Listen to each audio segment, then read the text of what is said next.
Hey, how's it going, Old School Runescape, and welcome back to another weekly recap.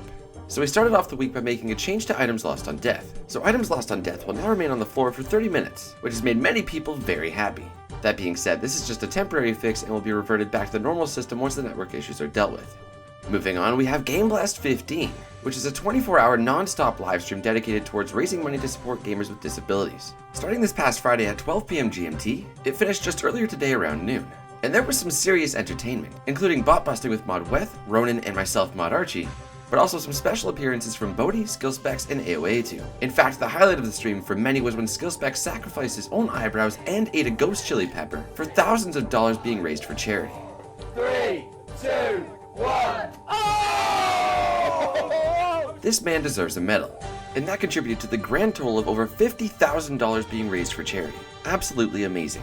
And aside from that, let's move on to the big news, as permanent free-to-play has finally made its way to Old School Runescape. That's right, you can now invite your friends and take part in all things free-to-play, including chopping ewes, fishing lobsters, and of course all that epic Firestrike PK. We've also reintroduced Skippy, the NPC that allows you to skip Tutorial Island, as well as added an influx of low monsters such as cows, so you don't have to worry about that competition when you're collecting cowhides. And speaking of free-to-play, the Q&A with the Old School team on Thursday featured a few interesting ideas, such as implementing Bounty Hunter worlds into free-to-play, and discussion about the reintroduction of prayers past level 70, so be sure to check that out if you haven't already via the link below. And as per usual lately, why not another update on the Grand Exchange? So as you can see, Ian and Mod Ash have been working hard away at mapping the Grand Exchange and frequently posting progress updates on how things are moving along. Mod Ash also mentioned in the Q&A that he was very confident we'll still be ready for the release date before the end of February. Not long now. And lastly, we move on to our Player Spotlight feature, starting off with just one example of the kind-heartedness of the Old School community in light of the release of permanent free-to-play. As we've seen many instances like this, I just wanted to say way to go guys, this is awesome to see.